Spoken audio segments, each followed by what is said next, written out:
ہمارے چینل کو سبسکرائب کریں اور بیل آئیکن دبائیں۔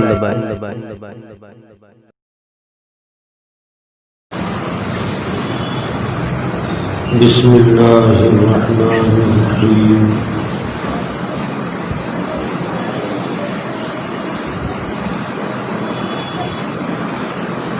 تلک الرسل فضلنا بعضهم على بعض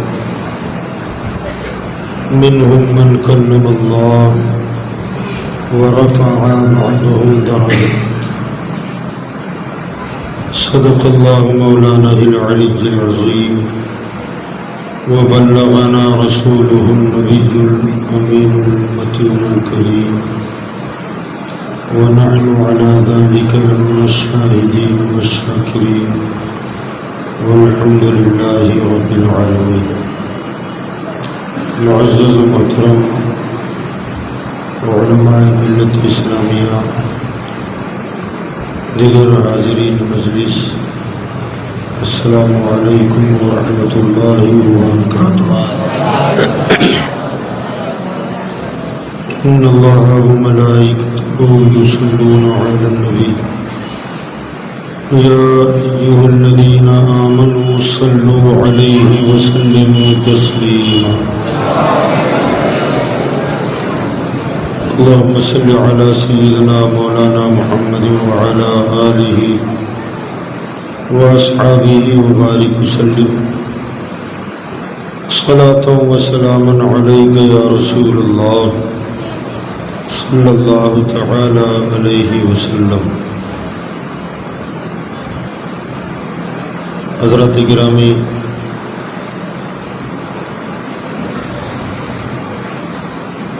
اللہ تعالیٰ کا بے پناہ احسان اور اس کا کرم ہے،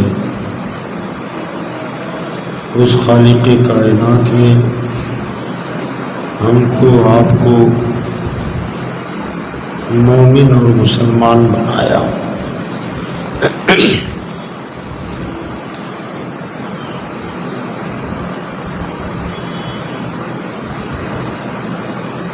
اللہ کے حبیب صلی اللہ علیہ وسلم سے پہلے اس دنیا میں بہت سارے رسولان اعظام، انبیاء کرام تشریف لائے۔ اگر اللہ چاہتا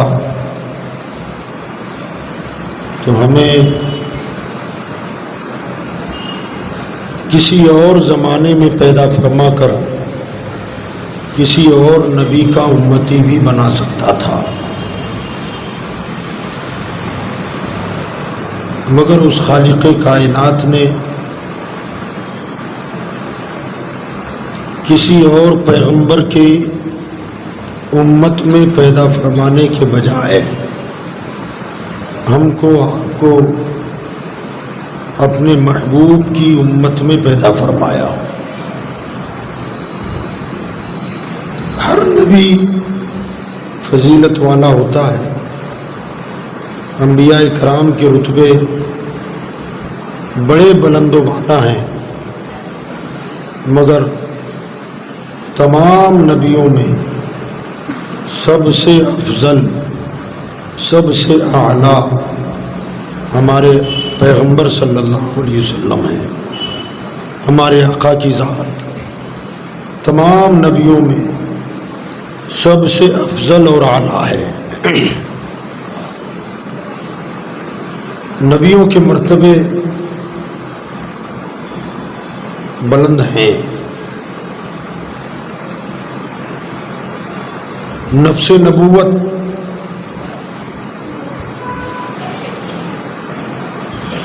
سب کی ایک جیسی ہے، ہم نفس نبوت میں فرق نہیں کرتے۔ قرآن کہتا ہے لا نفرق بین احد من رسولی، نفس نبوت و رسالت میں سب ایک جیسے ہیں، لیکن نبیوں کے درجے مقامات الگ الگ ہیں۔ قرآن میں اللہ فرماتا ہے تلک الرسل فضلنا بعضهم علی بعض، یہ رسول جن کو ہم نے بعضوں کو بعضوں پر فضیلت عطا فرمائی، منہم من کلم اللہ، بعض وہ رسول ہیں جن سے اللہ نے کلام کیا، بات چیت فرمائی، ورفع بعضهم درجات، اور انہی میں سے بعض وہ ہیں جن کو اللہ نے تمام نبیوں پر درجوں کو بلند فرمایا، جنہیں تمام نبیوں میں درجوں بلندی عطا فرمائی، وہ جناب محمد الرسول اللہ صلی اللہ علیہ وسلم کی ذات گرامی ہے۔ اور اسی بات کو اعلیٰ حضرت امام احمد رضا فاضل بریلوی رحمۃ اللہ علیہ کہتے ہیں، سب سے اعلیٰ و اولا ہمارا نبی، سب سے بالا و والا ہمارا نبی، خلق سے اولیاء، اولیاء سے رسول، اور رسولوں سے اعلیٰ ہمارا نبی، سارے اچھوں سے اچھا سمجھیے جسے، ہے اس اچھے سے اچھا، سارے اونچوں سے اونچا سمجھیے جسے، ہے اس اونچے سے اونچا ہمارا نبی۔ تو سارے نبیوں میں سب سے افضل مقام ہمارے اور آپ کے آقا صلی اللہ علیہ وسلم کا ہے۔ اس خالق کائنات نے ہم کو آپ کو اس نبی کی امت میں پیدا فرمایا، اور جتنے دنیا میں آج انسان موجود ہیں سارے کے سارے انسان ہمارے آقا کی امت ہے، چاہے کافر ہو، مشرک ہو، یہودی ہو، عیسائی ہو، مجوسی ہو، سب کے سب کس کے امتی ہیں؟ ہمارے آقا کی امتی ہیں۔ امت محمدیہ کی دو قسمیں ہیں، ایک ہے امت دعوت اور ایک ہے امت اجابت، یعنی جنہوں نے کلمہ نہیں پڑھا، جنہوں نے کلمہ نہیں پڑھا، حضور کا دامن نہیں تھاما، اللہ کو ایک نہیں مانا، وہ امت دعوت ہے۔ اور جنہوں نے کلمہ پڑھا وہ امت اجابت ہے۔ تو اللہ نے حضور کی امت میں تو ہمیں رکھا، لیکن امت دعوت میں نہیں بلکہ امت اجابت میں رکھا، منکرین میں نہیں رکھا، ماننے والوں میں رکھا، کلمہ پڑھنے والوں میں رکھا۔ اور پھر کلمہ پڑھنے والوں میں دو قسمیں ہیں، پہلے تو حضور کی امت کی دو قسمیں، ایک امت اجابت، دوسری امت دعوت۔ امت دعوت عیسائی، یہودی، مشرک، کافر، مجوسی، یہ سب امت دعوت میں ہیں۔ جنہوں نے کلمہ پڑھا وہ امت اجابت۔ پھر امت اجابت میں دو قسمیں ہیں، ایک کلمہ بھی پڑھے، اللہ کو ایک مانے، رسول کو رسول بھی مانے، قیامت پر بھی ایمان لائے، جنت دوزخ پر بھی ایمان لائے، مگر حضور سے اسے محبت نہیں ہے، عشق نہیں ہے، الفت نہیں ہے، وہ حضور کی ذات پر کیچڑ بھی اچھالتے ہیں، رسول مان کر یہ دعویٰ کرتے ہیں کہ نبی ہم جیسے ہیں۔ پیغمبر کو دیوار کے پیچھے کا علم نہیں، انہیں علم غیب نہیں، وہ زندہ نہیں ہے، مر گئے۔ ایک طبقہ یہ ہے، اور ایک طبقہ جس میں ہم اور آپ ہیں۔ ہم نے کلمہ بھی پڑھا، رسول کو رسول مانا، اور ان کی رسالت کو جس شان سے ماننا چاہیے اسی شان سے ہم مانتے ہیں۔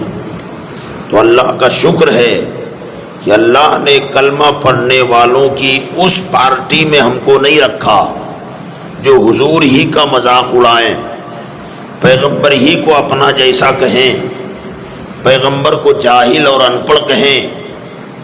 ہم ان میں ہیں کہ جو اپنے نبی صلی اللہ علیہ وسلم کے جب علم کی بات آئی تو ہم یہ کہتے ہیں کہ اللہ نے اپنی مخلوق میں سب سے زیادہ علم اگر کسی کو دیا تو ہمارے نبی کی ذات ہے، ہمارے آقا کی ذات ہے۔ ان کے اختیار کی اگر بات کریں، پاور کی بات کریں، تو ہمارے نبی کا وہ پاور کہ پتھر کو اشارہ کر دیں تو کلمہ پڑھا دیں، چاند کی طرف اشارہ کر دیں تو 2 ٹکڑے فرما دیں، ڈوبے ہوئے سورج کی طرف اشارہ کریں تو ڈوبا ہوا سورج مغرب سے نکال دیں۔ یہ ہمارے نبی کا پاور ہے، ہمارے آقا کا اختیار ہے۔ اب آج کی محفل میں جو باتیں میں عرض کرنا چاہتا ہوں، ایک کلمہ پڑھنے والوں میں 2 گروہ الگ الگ ہو گئے۔ ایک کلمہ پڑھ کر بھی کلمہ والا نہ رہا، اللہ کو ایک مان کر بھی ایک ماننے والوں میں شمار نہ کیا گیا۔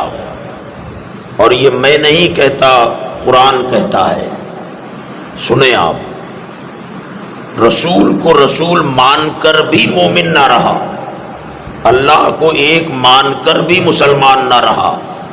قرآن کہتا ہے وَمِنَ النَّاسِ مَن يَقُولُ آمَنَّا بِاللَّهِ آمَنَّا بِاللَّهِ وَبِالْيَوْمِ الْآخِرِ وَمَا هُمْ بِمُؤْمِنِينَ۔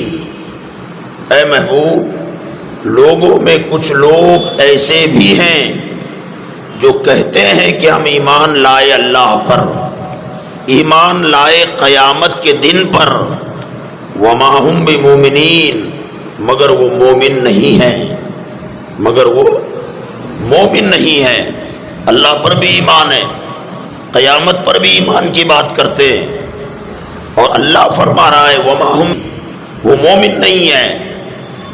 رسول کی رسالت کی گواہی قرآن میں اللہ فرماتا ہے اذا جاءک المنافقون قالوا نشہد انک لرسول اللہ۔ اے محبوب، یہ منافقین آپ کے پاس آئیں گے اور آ کر کہیں گے ہم گواہی دیتے ہیں بلا شک و شبہ، یقیناً آپ اللہ کے رسول ہیں۔ قالو، کہیں گے، نشہد، ہم گواہی دیتے ہیں، انکا، بے شک آپ، لرسول اللہ، یقیناً اللہ کے رسول ہیں۔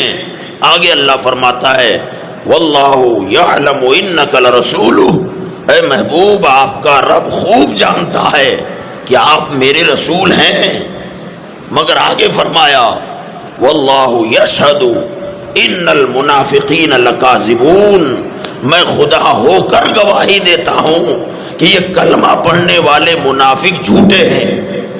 یہ اللہ فرما رہا ہے، قرآن کہہ رہا ہے، یا جنہوں نے رسول کو رسول مانا، اللہ فرماتا ہے یہ جھوٹے ہیں۔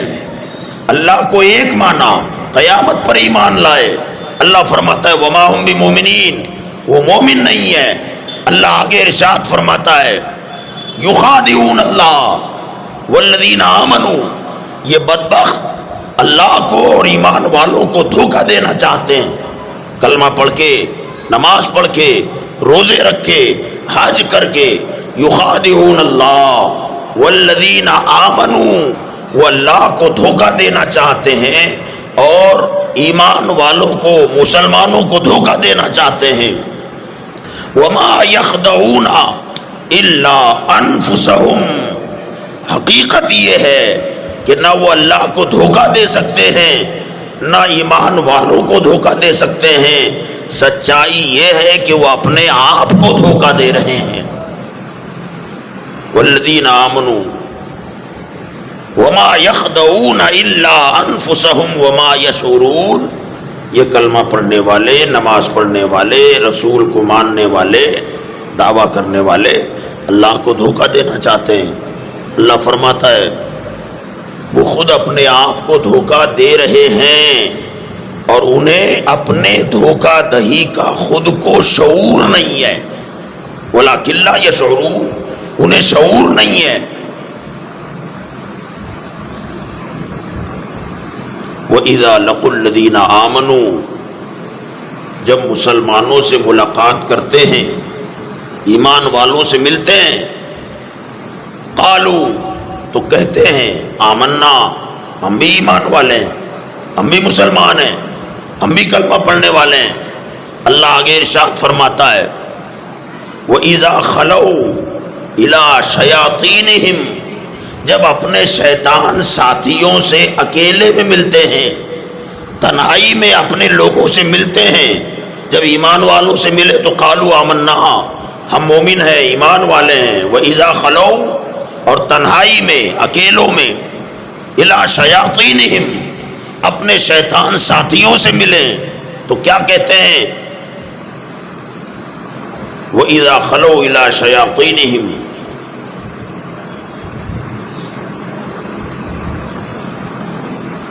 إِنَّمَا نَحْنُ مُسْتَهْزِئُونَ، ہم تو مذاق کر رہے تھے، ہم تو ٹھٹا کر رہے تھے، ہم تھوڑی ان کے جیسے مسلمان ہیں. اس زمانے کے کلمہ پڑھنے والے 1400 سال پہلے، کیونکہ قرآن 1450 سال پہلے اترا، مدینہ میں ایسے لوگ تھے جو کلمہ پڑھتے تھے، ایمان کی بات کرتے تھے، نماز پڑھتے تھے. اللہ فرماتا مومن نہیں ہے. جب مسلمانوں سے ملتے تھے تو کہتے تھے ہم بھی ایمان والے ہیں، اور جب اکیلے میں ہوتے تو ان سے کہتے کہ نہ میں ان کے ساتھ تھوڑی ہوں، میں تو ایسی ٹھٹا کر رہا تھا.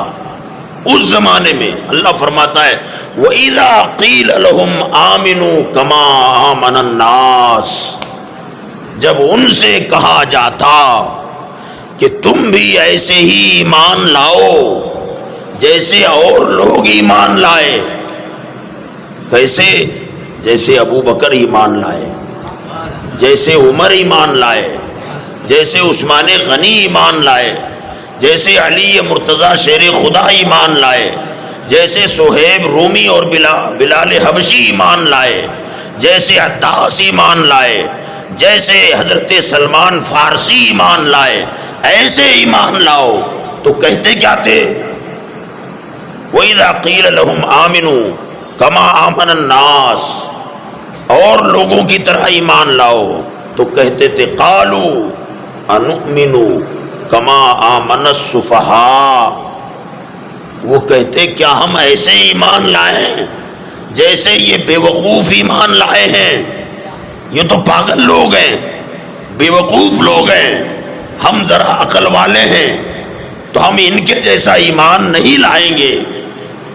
آخر صحابہ کو یہ منافقوں کی ٹولی بے وقوف، سفہا قرآن کہتا ہے، سفہا کما آمن السفہا، کیا ہم ایسے بے وقوفوں جیسا ایمان لائے؟ مفسرین فرماتے ہیں کہ ابو بکر و عمر، عثمان و علی کو اور دیگر صحابہ کو اس زمانے کے منافق بے وقوف کیوں کہتے تھے؟ اپنے آپ کو دانا اور ہوشیار کہتے تھے، عقل مند کہتے تھے، اور ان صحابہ کو بے وقوف کہتے تھے. اس کا ریزن کیا، وجہ کیا؟ تو فرماتے بات یہ ہے کہ یہ صحابہ کرام اپنے نبی سے اپنی جان سے زیادہ محبت کرتے تھے. حضور کی زبان سے کوئی جملہ نکلا وہ اپنی جان پر کھیل کر بھی اس پر عمل کر لیا کرتے تھے، چاہے ان کی جان چلی جائے. نہ عزت کی پرواہ، نہ مال کی پرواہ، نہ اولاد کی پرواہ، نہ خود اپنی جان کی پرواہ. انہیں سب سے زیادہ اگر کسی سے محبت تھی تو اپنے نبی سے محبت تھی. اور محبت کا انداز اس سے آپ لگائیں کہ اتنی محبت کہ حدیثوں میں آیا ہے کہ جب ہمارے آقا صلی اللہ علیہ وسلم وضو کرنے کے لیے بیٹھتے، جیسے آج ہماری مسجدوں میں نل لگے ہوئے ہیں، اس زمانے میں نلوں کا اہتمام نہیں تھا. اس زمانے میں لوٹوں سے اور بدنوں سے وضو کیا جاتا تھا. ٹوٹی والے لوٹے ہوتے تھے جس کو بدنا کہتے ہیں، اور مٹی کے لوٹے ہوتے، اس میں پانی بھرا رہتا اور سرکار اس سے وضو فرماتے. تو سرکار دو عالم صلی اللہ علیہ وسلم کو جب بھی نماز کے لیے وضو کروانا ہوتا تو کوئی خادم، کوئی غلام حضور کے ہاتھوں پر پانی گراتا، سرکار ہاتھ دھوتے، حضور ہاتھ دھوتے، تو ہاتھ سے دھل کر جو پانی نکلتا تھا اس پانی کا قطرہ کبھی بھی زمین پر نہیں گرتا تھا. صحابہ حضور کو چاروں طرف سے گھیر لیتے تھے، راؤنڈ بنا لیتے، اور جو پانی بھی ہاتھ سے ٹپکتا تھا نیچے صحابہ ہاتھ ڈال دیتے اور وہ اٹھا اٹھا کر چہروں پہ مل لیتے، کچھ پی لیتے، سینے پہ لگاتے، سرکار چہرہ دھوتے، اس کا پانی بھی زمین پر نہیں گرتا، ہاتھ دھوتے، وہ پانی بھی زمین پر نہیں گرتا، بلکہ صحابہ اٹھا اٹھا کر اپنے مزگاں میں سجا لیتے، چہروں پہ مل لیتے، سینے سے مل لیتے، حتیٰ کہ جو پیچھے ہوتے انہیں اگر پانی کا کوئی قطرہ نہ ملتا تو جس کے ہاتھ میں پانی سے ہاتھ گیلا ہوا ہے اسی ہاتھ کو رگڑ دیتا اور اپنے چہرے پر مسل لیتا. حتیٰ کہ سرکار جب پیر دھوتے تھے تو پیروں سے نکلا ہوا پانی زمین پر نہیں گرتا تھا، صحابہ اسے اٹھا لیتے اور چہروں پر مل لیا کرتے تھے، اسے پی لیا کرتے تھے. کلی فرماتے تو کلی کا پانی بھی زمین پر نہیں گرتا تھا بلکہ صحابہ اسے اٹھا لیتے اور پی لیا کرتے تبرک کے طور پر. تو یہ جو اسٹینڈرڈ مسلمان تھے یہ کہتے تھے یہ تو تھوک چاٹنے والے ہیں، یہ تو پانی کا پیر سے دھلا ہوا پانی پیر کو دھو کر جو نکلتا ہے اس کے پینے والے ہیں. اتنے گھناؤنے ہم تھوڑی ہیں، ہم ایسے ایمان والے کیسے ہو جائیں. اللہ فرماتا ہے کہ میرے مصطفیٰ کے غلاموں کو بے وقوف کہتے ہیں، حقیقت یہ ہے کہ میں خدا ہو کر کہتا ہوں یہ بے وقوف ہیں، یہ خود بے وقوف ہیں. آخر کیوں؟ سوال یہ ہے، آپ اور ہم اچھی طرح جانتے ہیں کہ پیر سے پانی دھل کر جو گر رہا ہے ان منافقوں کو نظر آتا تھا، ابو بکر صدیق کو نظر نہیں آیا، فاروق اعظم کو نظر نہیں آیا کہ پیر دھو کر کے پانی گر رہا ہے. وہ بھی دیکھ رہے تھے کہ پیر سے دھل کر نکل رہا ہے، تو آخر وہ پیتے تھے، یہ چڑھتے کیوں تھے، یہ کراہت کرتے، یہ دور بھاگتے اور صحابہ اسے اٹھا کے پی لیتے. آخر کیوں؟ تو اس کا جواب اعلی حضرت نے دیا ہے.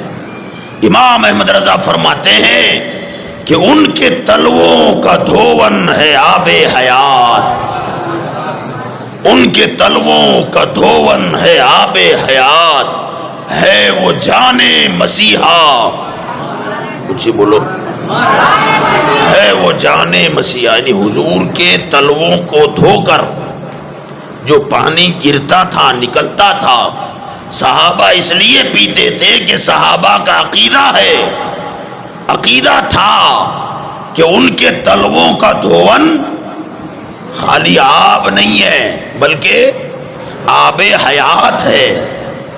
آب یعنی پانی، پانی خالی پانی نہیں ہے بلکہ ان کے تلووں سے لگ کر جو پانی نکل جائے پھر وہ سادہ پانی نہیں رہتا، آب حیات ہو جاتا ہے. اور آب حیات اسے کہتے ہیں کہ اگر کوئی انسان زندہ پی لے تو اسے کبھی موت نہ آئے، اور اگر وہ پانی مردے پر ڈال دو تو مردہ بھی زندہ ہو جائے. تو حضور کا تلوے سے پانی جو نکلتا تھا وہ آب حیات تھا. ہے وہ جانے مسیحا، جانے مسیحا ہمارا نبی. یہاں مسیحا کون؟ حضرت عیسیٰ علیہ السلام ہے نا. حضرت عیسیٰ کو مسیح کہتے ہیں. مسیحا، مسیحا کا مطلب ہوتا ہے طبیب، شفا دینے والا، اچھا کرنے والا وغیرہ وغیرہ. مسیحا ڈاکٹر. حضرت عیسیٰ علیہ السلام کا معجزہ تھا کہ اگر ان کے پاس کبھی کئی مرتبہ ایسا ہوا کہ آدمی مر گیا، جان نکل گئی، حضرت عیسیٰ علیہ السلام نے اس پر یا تو ہاتھ پھیرا یا ٹھوکر لگائی اور کہا قم باذن اللہ، اللہ کے حکم سے کھڑا ہو جا، تو مردہ زندہ ہو جاتا تھا. حضرت عیسیٰ کا یہ معجزہ کہ مردے کو ٹھوکر مار دیں اور کہیں قم باذن اللہ تو مرا ہوا آدمی زندہ ہو جاتا. فرماتے جس عیسیٰ میں یہ کمال ہے اس عیسیٰ کی جان بھی آمنہ کا لال ہے. اس عیسیٰ علیہ السلام کی جان آمنہ کا لال ہے، تو ان کے تلووں کا دھون ہے آب حیات. ہے وہ جانے مسیحا. بولو ہمارا نبی. تو یہ وہ سارا معاملہ دیکھ کے کہتے تھے ارے بیوقوف ہیں یہ حضور کا کلی کرتے ہیں تو اٹھا کے پی جاتے ہیں. ان کو پتہ ہی نہیں ہے کہ تھوک کس کا تھا، ہاں لعاب دہن کس کا. لوگ کہتے ہیں نا بھائی ہم جیسے ان میں ہم میں کیا فرق. حضور صلی اللہ علیہ وسلم نے حدیث بخاری شریف میں بھی ہے، مشکل شریف، مسلم شریف میں بھی ہے، ابو داؤد میں بھی ہے. حضور نے 100 وصال رکھا، پے در پے روزہ. ہم اور آپ روزے رکھتے ہیں، سحری کر لی صبح صادق سے پہلے، اور شام کو غروب آفتاب پر جب سورج ڈوب جائے تو افطار کھا لیتے ہیں. 10-12 گھنٹے 13 گھنٹے کا روزہ ہو جاتا ہے. حضور صلی اللہ علیہ وسلم نے ایک مرتبہ روزے رکھنا شروع کیا، اسے کہتے 100 وصال. مسلسل روزے، نہ سحری نہ افطاری، بس روزے پہ روزہ، روزے پہ روزہ، کھانا پینا کچھ نہیں، نہ رات کو نہ صبح نہ مغرب بعد، روزے پہ روزہ رکھنا شروع کر دیا. صحابہ کرام نے دیکھا کہ حضور صلی اللہ علیہ وسلم مسلسل روزہ رکھ رہے ہیں، نہ افطار کرتے ہیں نہ سحری کرتے ہیں، تو صحابہ نے بھی ویسے ہی روزہ رکھنا شروع کر دیا. صحابہ نے اسی طرح کا روزہ شروع کر دیا. 1 دن 2 دن، تیسرا دن ہوا تو سب کی حالت پتلی ہو گئی. جو بیٹھا تو اٹھ نہیں سکتا تھا، جو اٹھا ہے وہ بیٹھ نہیں پاتا تھا، چہرے زرد پڑ گئے، آنکھیں اندر جانے لگی، عجیب حالت ہو گئی. سرکار نے صحابہ کو دیکھا کہ ان کی حالت ایسی کیوں ہو گئی ہے. ہمارے آقا نے فرمایا کہ تمہاری یہ حالت اور کمزوری کیوں؟ تو صحابہ نے کہا یا رسول اللہ ہم نے روزہ رکھا ہے. کہا روزے میں اتنا کمزور نہیں ہوتا آدمی. کہ رسول اللہ جیسے آپ روزہ رکھ رہے ہیں ایسے ہم نے شروع کر دیا ہے. سرکار نے فرمایا ایکم مثلی، تم میں میرے جیسا کون ہے؟ مجھے تو میرا رب کھلاتا اور پلاتا ہے، میرا خدا مجھے کھلاتا پلاتا ہے. حضور نے صحابہ سے فرمایا تم میں میرے مثل کوئی نہیں، میرے جیسا کوئی نہیں. اب صحابہ سے حضور نے کہا کہ تم میں میرے جیسا کوئی نہیں ہے. اب 1400 سال کے بعد یہ لنگڑا امتی بول رہا ہے کہ میں نبی جیسا ہوں یا نبی میرے جیسے ہیں. یہ کانا کہتا ہے کہ نبی میرے جیسے ہیں. یہ اندھا سورداس کہتا ہے کہ نبی ہمارے جیسے معاذ اللہ. یہ رشید احمد گنگوہی جو ہے نا یہ اندھا ہو گیا تھا بعد میں. رشید احمد گنگوہی بعد میں اندھا ہو گیا تھا.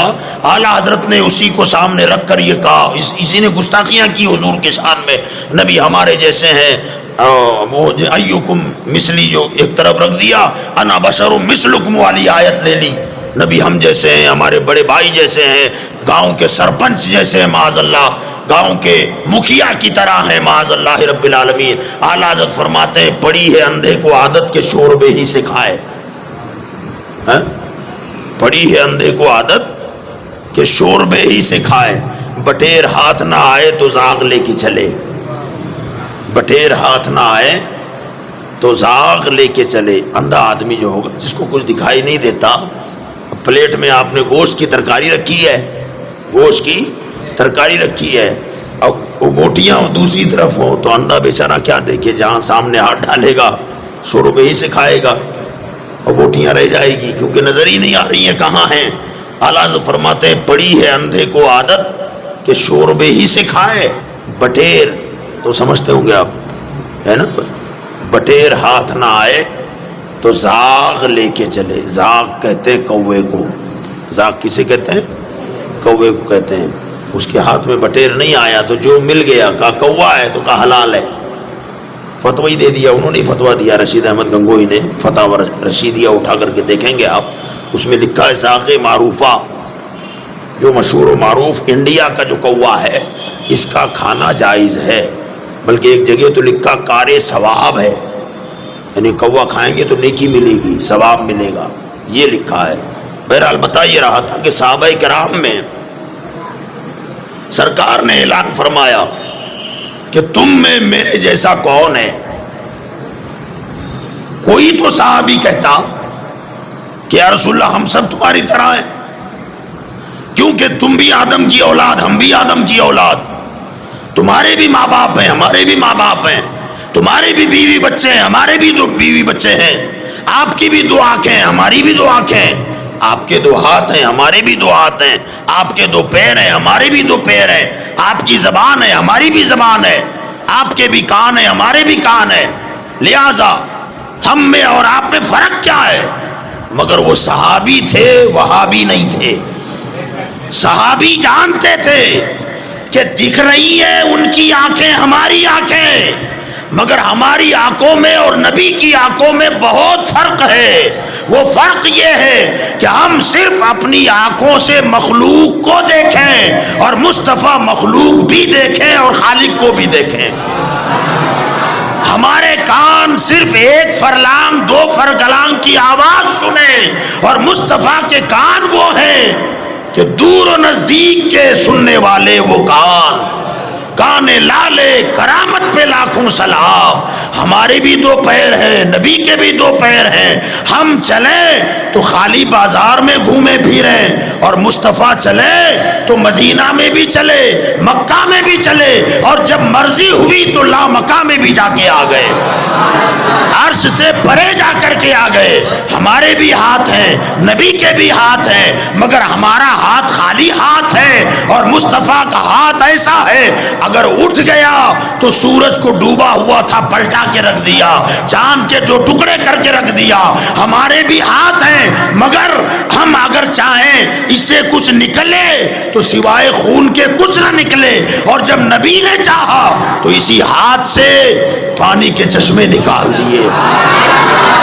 اعلیٰ حضرت فرماتے ہیں انگلیاں ہیں فیض پر، ٹوٹے ہیں پیاسے جھوم کر، انگلیاں ہیں فیض پر، ٹوٹے ہیں پیاسے جھوم کر، ندیاں پنجاب رحمت کی ہے جاری، واہ واہ، ندیاں پنجاب رحمت، ندیاں مجھے بولو، پنجاب رحمت کی ہے جاری۔ ہاں یہ پنجاب ہمارا پنجاب نہیں ہے، انڈیا میں جو پنجاب ہے، لوگ کہیں گے ہو سکتا ہے اعلیٰ حضرت نے پنجاب کے بارے میں شعر کہا ہے، یہ پنجاب وہ پنجاب نہیں ہے۔ پنج کہتے ہیں پانچ کو، پنج کسے کہتے ہیں؟ اور آب مانا پانی، تو پنج آب، پانچ پانی۔ اصل میں پنجاب جو ہے نا، پنجاب اس کا نام پنجاب کیوں ہے؟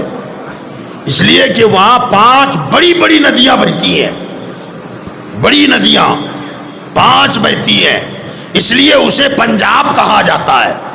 مگر یہاں وہ پنجاب نہیں، جو یہاں کا علاقہ کے اعتبار سے پنجاب صوبہ ہے، فرمایا پنجاب حضور کے 5 انگلیوں سے پانی کے 5 چشمے نکلے، انگلیاں فیض پر ٹوٹے ہیں پیاسے جھوم کر، ندیاں پنجاب رحمت کی، رحمت کے پانی کی 5 ندیاں حضور کے پنجے مبارکہ سے نکلی۔ تو سرکار کا ہاتھ ہمارا بھی ہاتھ، مگر حضور مشکیزے میں رکھ دے تو پنجے سے پانی نکال دے، یہ حضور کا دست مبارک ہے، حضور کا بھی دہن مبارک، ہمارا بھی دہن مبارک، ہمارا بھی تھوک ہے، نبی کا بھی تھوک ہے، مگر تھوک میں کتنا فرق ہے۔ جگہ جگہ پر بورڈ لکھے ہوئے ہیں، دیواروں پہ لکھا ہوا ہوتا ہے تھوکنا منع ہے، ریلوے اسٹیشنوں پہ لکھا ہوتا ہے، بینکوں میں لکھا ہوتا ہے تھوکنا منع ہے۔ ہم نے کہا بھائی تھوکنا یہاں کیوں منع ہے؟ اور اب تو اور بھی زیادہ منع ہو گیا، ہاں اب تو بہت شدت آ گئی نا اس میں، اتنی شدت آ گئی کہ کبھی آپ تھوڑا بھیڑ بھاڑ کی جگہ میں، کبھی مارکیٹ وغیرہ جاتے ہوں گے آپ لوگ، لفٹ میں اوپر نیچے آپ جاتے ہیں، 4-5 آدمی ایک لفٹ میں ہو جائے اور آپ کو چھینک آ جائے، اس ساتھ کے سارے لوگ اٹینشن ہے بھائی کیا کر رہا ہے یار، یعنی چھینک سے بھی ڈر لگ رہا ہے، اتنے خوف زدہ ہے۔ اب ایسے عالم میں اگر آپ تھوکیں کہیں بھی تو میاں پوچھو مت، حالت پتلی ہو جاتی ہے، حالت خراب کر رہے ہیں لوگ، کیونکہ کورونا وائرس اس کا اس کو لگے گا، اس کا اس کو لگے گا، اگر تجھے ہے اور تو یہاں تھوکے گا تو 10 بیمار ہو جائیں گے۔ اب پتہ چلا تھوکنا منع کیوں ہے، فرمایا تم تھوکو گے بیماری بڑھ جائے گی، بیماری پھیلے گی۔ میرے نبی کا تھوک وہ ہے، ہمارا تھوک ایسا کہ اگر بیماری نہ ہو تو بیماری پیدا کر دے، اور نبی کا تھوک ایسا کہ اگر بیماری میں پڑ جائے تو بیمار کو شفا ہو جائے۔ حضور کا تھوک ایسا کہ بیمار کو لگا دے تو بیمار اچھا ہو جائے۔ حضرت علی کی آنکھوں کو آشوب چشم ہو گیا، سرکار نے لعاب دہن نکال کے لگا دیا، حضرت علی فرماتے ہیں ایسا لگا جیسے کبھی میری آنکھوں میں تکلیف تھی ہی نہیں، کبھی مجھے بیماری ہوئی ہی نہیں۔ حضرت ابوبکر صدیق کو زہر سانپ نے کاٹا غار میں، اتنی تکلیف بڑھ گئی کہ آنکھ سے آنسو نکل پڑا، سرکار نے آنکھیں کھولی، سرکار سوئے تھے گود میں حضرت ابوبکر صدیق کے، ان کی آنکھیں کھلی، فرمایا ابوبکر کیا بات ہے رو رہے ہو؟ کہا یا رسول اللہ اندر سوراخ پر میں نے پیر رکھا تھا، اندر سے کسی چیز نے مجھے کاٹ لیا ہے، پیر ہٹایا اندر سے سانپ نکلا، سرکار نے دیکھا تجھے سانپ نے ڈسا ہے، ہمارے آقا نے تھوک نکالا اور آپ کی ایڑی پر لگا دیا، فوراً سانپ کا زہر اتر گیا۔ یہ حضور کا تھوک مبارک ہے۔ حضرت سیدنا جابر رضی اللہ تعالی عنہ کے یہاں آدھا سیر جو کا آٹا تھا، یہ جنگ خندق کے موقع کا واقعہ ہے، آدھا سیر جو کا آٹا، حضور صلی اللہ علیہ وسلم کے پیٹ پہ 2 پتھر بندھے ہوئے تھے، کھانا نہیں کھایا تھا اور تھا بھی نہیں۔ حضرت جابر نے یہ کیفیت دیکھی تو اپنی بیوی سے جا کر کے کہا کہ میں نے حضور صلی اللہ علیہ وسلم پر بھوک کے آثار دیکھے اور سرکار نے اپنے شکم پاک پر 2 پتھر باندھے، کھانے کے لیے گھر میں کچھ ہے؟ تو بیوی نے کہا زیادہ تو نہیں، آدھا سیر آٹا ہے جو کا، اور دوسرا سالن کی جگہ پر ترکاری کے لیے تو کچھ ہے نہیں، گھر میں چھوٹا سا بکری کا بچہ تھا، کہا اگر آپ ذبح کر دیں اسے کاٹ دیں تو میں سالن بنا دوں اور اسی آٹے کی روٹیاں بنا دوں۔ تو کہا ٹھیک ہے میں حضور کو دعوت دے کے آتا ہوں۔ آپ کی اہلیہ محترمہ نے کہا دیکھنا کھانا کم ہے، آٹا بہت کم ہے، اس سے زیادہ ہمارے پاس نہیں ہے، وہاں جاؤ گے اور جا کر کے آپ دعوت دے دیں، ہو سکتا ہے کہ طفیلی صحابہ اور بھی ساتھ آ جائیں، لوگ زیادہ ہوں گے، کھانا گھٹ جائے گا، بے عزتی ہو جائے گی، چپکے سے جا کے حضور کو دعوت دے دیں آپ۔ حضرت جابر گئے اور جا کر کے خاموشی کے ساتھ کہا یا رسول اللہ صلی اللہ علیہ وسلم تھوڑی دیر کے بعد میرے گھر پہ آپ کی دعوت ہے اور کھانا زیادہ نہیں ہے، 3-4 آدمی کھانا کھا لیں اتنا ہے، آپ اپنے قریب کے جو صحابہ ہیں 3-4 لوگوں کو آپ لے کر کے تشریف لائیں۔ سرکار نے جیسی یہ بات سنی کھڑے ہو گئے، اعلان کر دیا اے میرے صحابہ، میرے غلاموں، آج تمہارے بھائی جابر کے یہاں دعوت ہے، اب جنگ خندق میں 1500 صحابہ تھے. کتنے؟ 1500 صحابہ کام پہ لگے تھے. اب حضرت جابر کے تو پسینے نکل رہے ہیں کہ اب کیا ہوگا، یہ تو 1500 لوگ ہیں، گھبرا رہے ہیں. سرکار مدینہ صلی اللہ علیہ وسلم نے ارشاد فرمایا، جابر گھر جاؤ، اپنی بیوی سے کہو جب تک میں نہ آؤں آٹا گوندھ کر رکھ دینا، روٹی بنانا مت، اور سالن کی ہانڈی کو چولہے سے اتارنا مت جب تک کہ میں نہ آ جاؤں. کہا ٹھیک ہے. اب یہ گئے گھر اور اپنی بیوی سے کہا غضب ہو گیا ہے. کہا کیا ہوا؟ کہا سرکار نے تو سب کو دعوت دے دی ہے اور لوگ تو بہت زیادہ ہیں. آپ کی زوجہ محترمہ نے فرمایا کہ فکر کیوں کرتے ہو، ہم نے تو دعوت صرف حضور کو دی ہے اور باقیوں کو حضور نے دی ہے. ہم اپنے مہمان کا خیال کریں، حضور اپنے مہمانوں کا خیال کریں. جس کو ہم نے دعوت دی ہے اس کا انتظام ہم کریں گے، اور جس کو آقا نے دعوت دی ہے اس کا انتظام آقا کریں گے. کہا اپنی بیوی سے کہ حضور نے فرمایا ہے کہ روٹی بنانا شروع مت کرنا. اب حضور صلی اللہ علیہ وسلم اپنے صحابہ کو لے کر کے آئے. جو آٹا گوندا ہوا تھا اس میں سرکار نے تھوک دیا، جو ترکاری کی ہانڈی تھی اس میں سرکار نے تھوکا اور فرمایا اب روٹی بنانا شروع کرو. اور 10-10 20-20 صحابہ آتے گئے. ادھر روٹیاں بنتی جا رہی ہیں، ترکاری آتی جا رہی ہے، روٹیاں آ رہی ہیں، لوگ کھا رہے ہیں، پیٹ بھر بھر کے جا رہے ہیں. کھاتے گئے جاتے گئے، کھاتے گئے جاتے گئے. 1500 صحابہ کا پیٹ بھر گیا. جب کپڑا آٹے سے ہٹایا تو آٹا اب بھی اتنا ہی تھا. ہانڈی سے ڈھکنا اٹھا کے دیکھا تو جتنی ترکاری پہلے تھی اب بھی اتنی ہی موجود ہے. پتہ یہ چلا کہ حضور صلی اللہ علیہ وسلم صحابہ جانتے تھے. صحابہ نے پوچھا، حضور نے پوچھا ایکم مثلی، تم میں میری طرح کون ہے؟ صحابہ جانتے تھے کہ ہم میں سے ان کی طرح کوئی بھی نہیں ہے، یہ بے مثل و بے مثال ہے. تو اس زمانے میں عاشقوں کی اداؤں کو دیکھ کر، عاشق کی ادائیں کیا تھی؟ حضور کے پیر کا دھلا ہوا پانی پی لیتے، کلی فرماتے تو صحابہ پی لیتے. یہ عاشقوں کی ادائیں. عقل والوں کے نصیبوں میں کہاں ذوق جنوں. یہ عقل والے لوگ یاد رکھیں، جب نبی کی بات آئے، ایمان کی بات آئے، یا عقل کے گھوڑے نہیں دوڑائے جاتے. اس میدان میں عقل کا گھوڑا لنگڑا ہو جاتا ہے.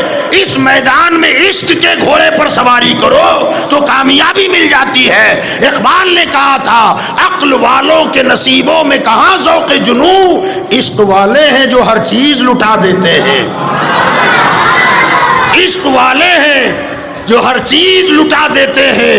اور دوسرے مقام پر اقبال نے کہا تھا کہ عقل کو تنقید سے فرصت نہیں، عقل کو تنقید سے فرصت نہیں، عشق پر اعمال کی بنیاد رکھ. عقل کیا ہے؟ عقل کا معاملہ یہ ہے کیوں، کیسا، کائے کے لیے، کیا ملے گا، کیا نفع، کیا نقصان، یہ کس کا کام ہے؟ عقل کا کام ہے. مگر عشق کا کام کیوں اور کیا، یہ عشق کا کام نہیں ہے. حضرت ابراہیم، آگ دھڑک رہی ہے، بھڑک رہی ہے، نمرود نے آگ لگا دی. حضرت ابراہیم کو آگ میں ڈالا جانے والا ہے. اب عقل کہہ رہی ہے جل جائے گا، مر جائے گا، اور عشق کہہ رہا ہے کس کے لیے جل رہا ہو، کس کے لیے موت آئے گی. اقبال نے حضرت ابراہیم کے حوالے سے یہ شعر کہا تھا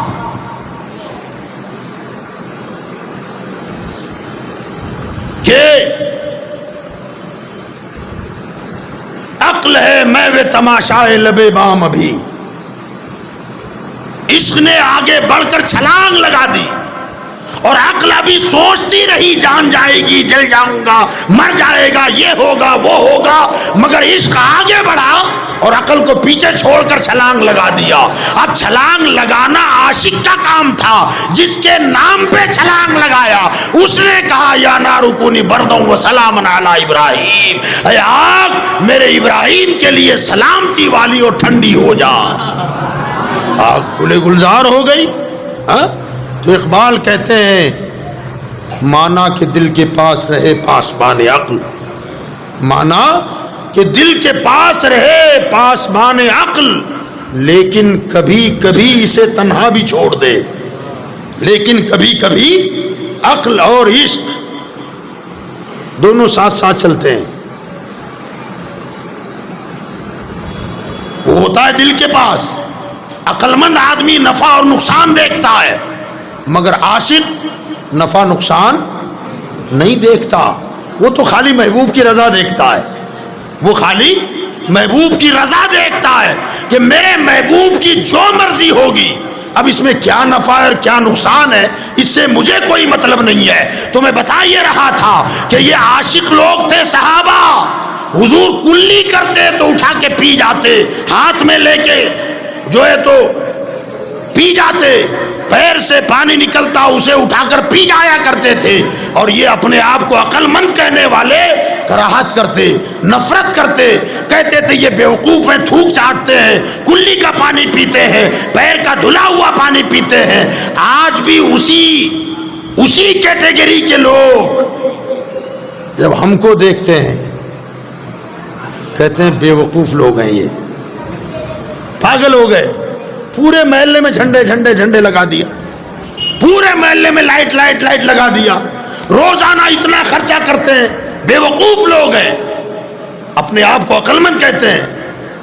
وہاں قرآن میں فرمایا صحابہ کو بھی یہ طعنہ ملا تھا کہ یہ بیوقوف ہیں، ان کے صدقے میں آج ان عاشقوں کو بھی یہ طعنہ دیا جا رہا ہے، یہ بیوقوف ہیں، مگر الحمدللہ ہم بے وقوف نہیں، عاشق مصطفیٰ ہیں،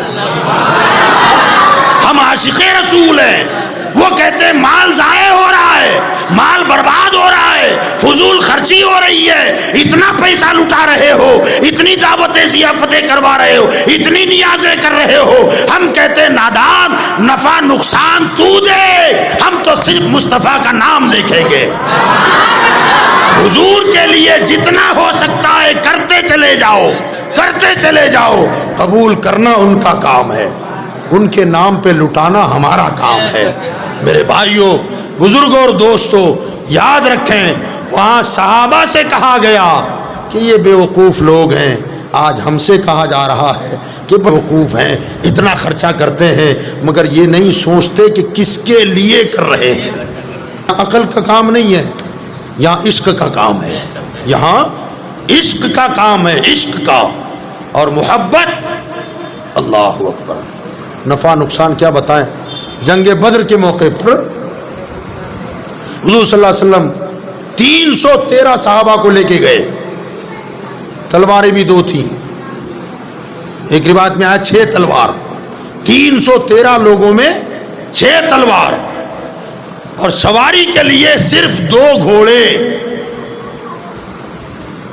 اور تیر کمان اور نیزے بھالے تو تھے مگر تلواریں 313 لوگوں میں صرف 6 تھیں، اور گھوڑے صرف 2 تھے۔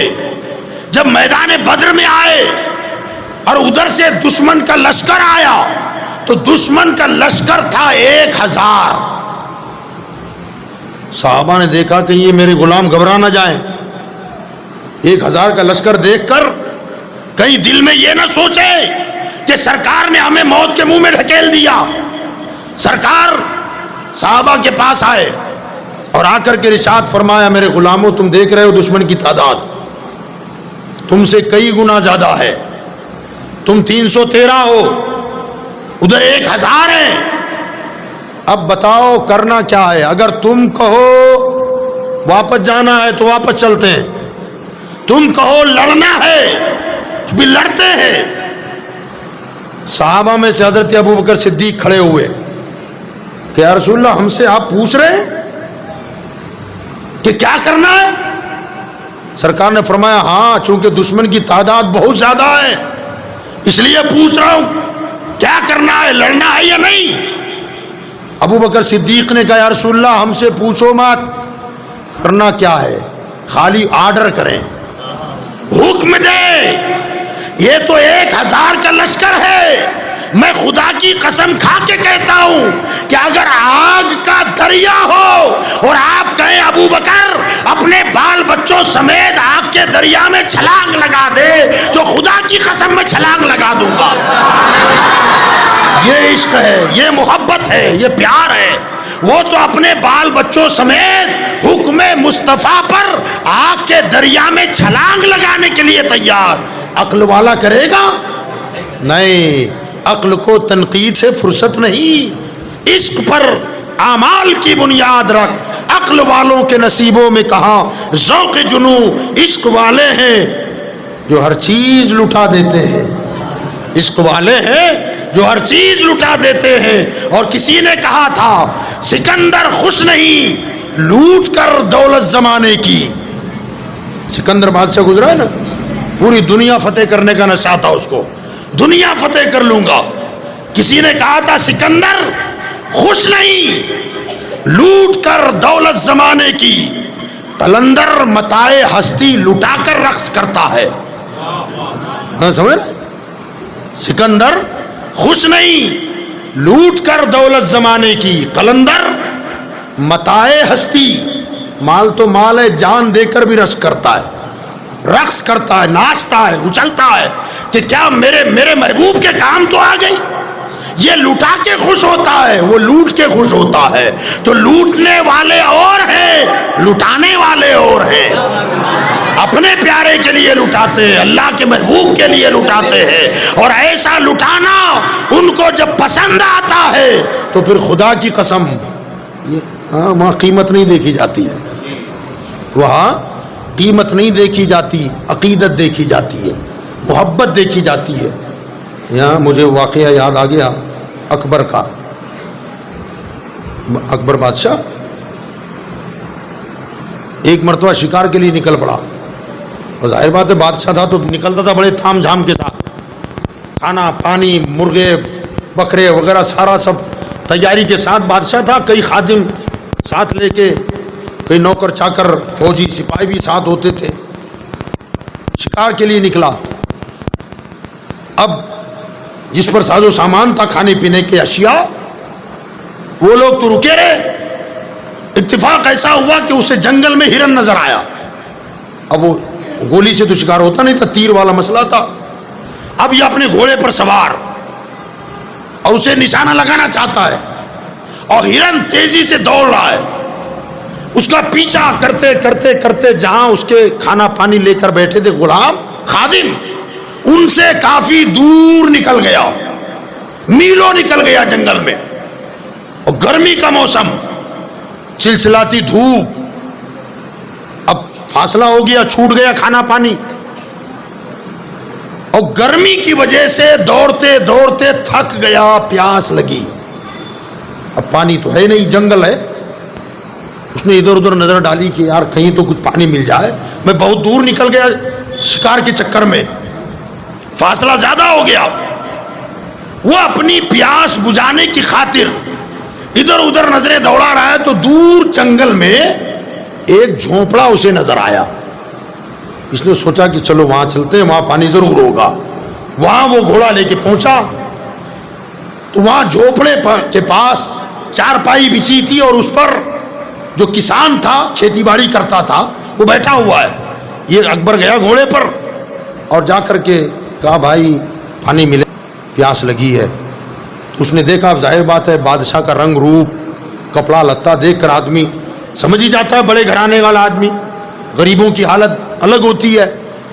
اس نے دیکھا کہ آئیے بیٹھیے, بٹھایا چارپائی پر. اب یہ تو تخت پر بیٹھنے والا, ہیرے جواہرات سے مرصع اس کا تخت تھا, بیٹھ گیا چارپائی پر. یہ بھی گیا, پانی لا کے دیا, پانی پلا دیا اور پھر کہنے لگا تھوڑی دیر بیٹھے میں آپ کے لیے شربت بناتا ہوں. اس نے بنایا گڑ کا شربت ہے. اب یہ کاجو بادام کا شربت پینے والا, اور وہ گڑ کا شربت اس نے وہ بھی مٹکی میں بنا دیا اور لا کر کے اسے پیش کیا، اور پیاسا تو تھا ہی، وہ پانی بھی پیا، شربت بھی پیا، اس نے اچھی عزت خاطر مدارت اس کی۔ بہرحال اکبر نے خوش ہو کر کہا کہ کبھی آگرہ آتے ہو؟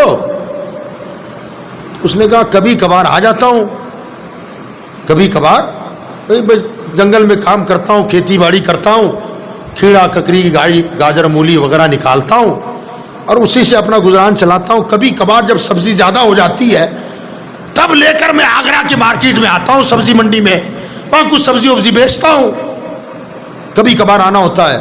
تو اکبر بادشاہ نے کہا کہ اب جب بھی آنا تو مجھ سے ضرور ملاقات کرنا، اب جب بھی آنا تو مجھ سے ضرور ملاقات کرنا۔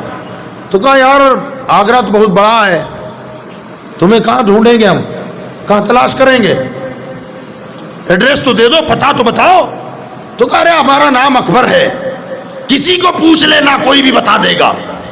اب ظاہر بات ہے پورا ہندوستان جانتا تھا، مگر یہ بندہ کسان کھیت سے باہر نکلے تو جانے، زندگی اس کی کھیتی میں گزر رہی ہے۔ کہا اچھا ٹھیک ہے بھیا، جب کبھی آنا ہوگا تو آئیں گے۔ بہرحال چہرے مورے سے اسے لگا کہ لگتا ہے بڑا آدمی ہے۔ اب کچھ وقت گزرا، کھیرا ککڑی وغیرہ گاجر مولی کچھ نکل آئی کھیت میں، تو اسے اس کی یاد آئی، یہ کسان کو اکبر کی یاد آئی۔ اسے کیا پتا کہ کون ہے یہ، اس نے کیا کیا، اب کسان تو آپ لوگ شاید جانتے ہی ہوں گے، کسانوں کا رہن سہن وہ تھوڑا سا ہم سے الگ ہی ہوتا ہے۔ صبح ہوئی اور کام، شام ہوئی اور آرام کیا، صبح ہوا پھر کام۔ اس نے کچھ گاجر، کچھ مولی، کچھ کھیرا نکالا، ایک میلا کچیلا کپڑا تھا کسان کا، اس میں گٹھری باندھی اور آگرہ کے لیے آ گیا۔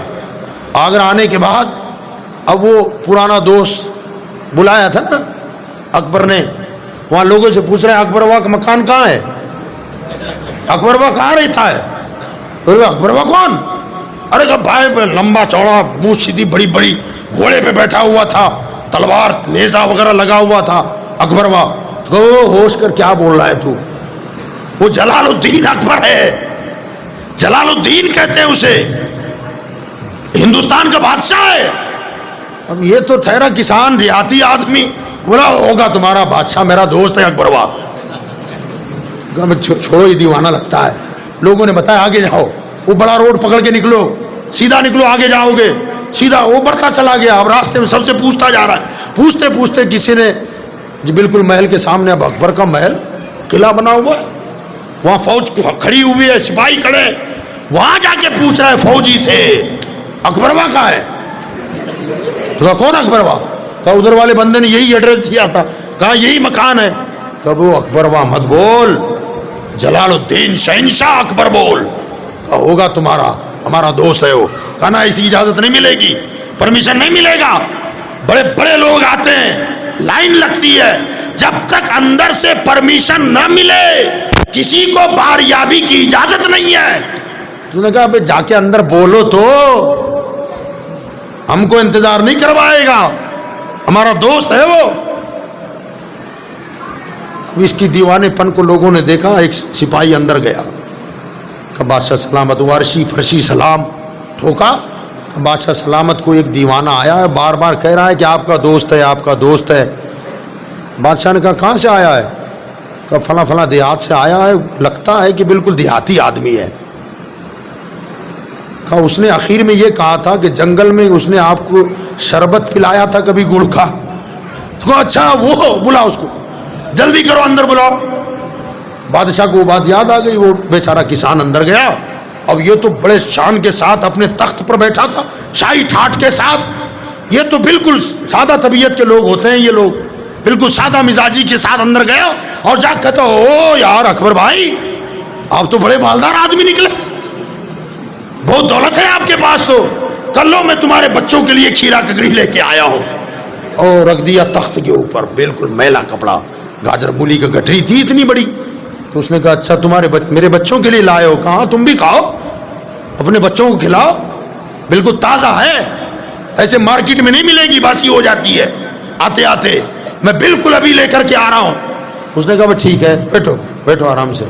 بیٹھا اب اس کو تو پھر اس نے کاجو بادام کا شربت بھی پیش کیا، خادم کو بلایا، یہ سبزی اندر دے دو، اور جتنی سبزی یہ کپڑے میں بھر کے لایا ہے نا اتنی اشرفیاں بھر دو، جتنی سبزی یہ لایا ہے اتنی اشرفیاں بھر دو۔ خادم گیا، سبزی اندر ڈال دی اور اتنی بھر کے اشرفیاں اس کو لا کر کے دے دیا۔ وہ بڑا خوش ہوا کہ یار میں نے تو صرف گڑ کا شربت پلایا اور تھوڑی سبزی دی، تو نے بدلے میں اتنا دے دیا۔ بلا تمثیل عرض کرنا چاہتا ہوں، کسان نے اپنی اوقات کے مطابق دیا، بادشاہ نے اپنی شان کے مطابق عطا کر دیا۔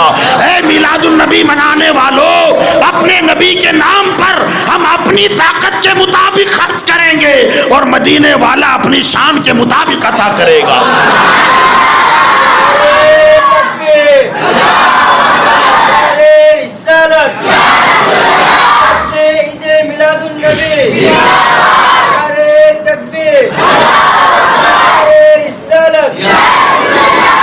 جب دنیا کا بادشاہ کھیرا ککڑی کے بدلے اتنا دے سکتا ہے تو میرا مصطفیٰ تو دونوں جہاں کا شہنشاہ ہے، مالک کونین ہے، گو پاس کچھ رکھتے نہیں، دو جہاں کی نعمتیں ہیں ان کے خالی ہاتھ میں۔ اللہ فرماتا ہے انا اعطیناک الکوثر، اے مصطفیٰ ہم نے آپ کو ہر چیز کی کثرت عطا فرما دی ہے۔ اور آقا فرماتے ہیں واللہ یعطی وانا قاسم، اللہ مجھے دیتا ہے اور میں سب کو بانٹتا رہتا ہوں۔ وہ گاجر مولی کے بدلے دنیا دار بادشاہ نے اتنا دیا، تو جو ساری کائنات کا شہنشاہ ہے ہم ان کے نام پر کچھ خرچ کریں گے تو ہمارے آقا بدلے میں کیا کچھ نہیں دیں گے۔ ہاں اس نے یہاں کا سونا دیا، مصطفیٰ ہمیں جنت عطا فرمائیں گے، مصطفیٰ ہمیں کوثر کا جام عطا فرمائیں گے، مصطفیٰ ہمیں پلسرات سے آسانی سے گزار دیں گے، مصطفیٰ میزان عمل پر آئیں گے، اپنی رحمتوں سے ہماری نیکیوں کے پلڑے کو وزندار فرما دیں گے۔ یہ مصطفیٰ ہیں، چونکہ ان کے در کی بھیک کیسی ہے، لب واں ہیں، آنکھیں بند ہیں، پھیلی ہیں جھولیاں، کتنے مزے کی بھیک تیرے پاک در کی ہے، کتنے مزے کی بھیک تیرے پاک در کی ہے۔ تو لوگ ہمیں بے وقوف کہتے ہیں، انہیں کہنے دو، دیوانے کو یہ سارا جہاں دیکھ رہا ہے اور دیوانہ خدا جانے کہاں دیکھ رہا ہے۔ دیوانے کو یہ لائٹ لگا رہا ہے، یہ دمانے والے اس دیوانے کو دیکھ رہے ہیں، مگر دیوانہ ان کو نہیں دیکھتا، دیوانہ مدینے والے کو دیکھ رہا ہے۔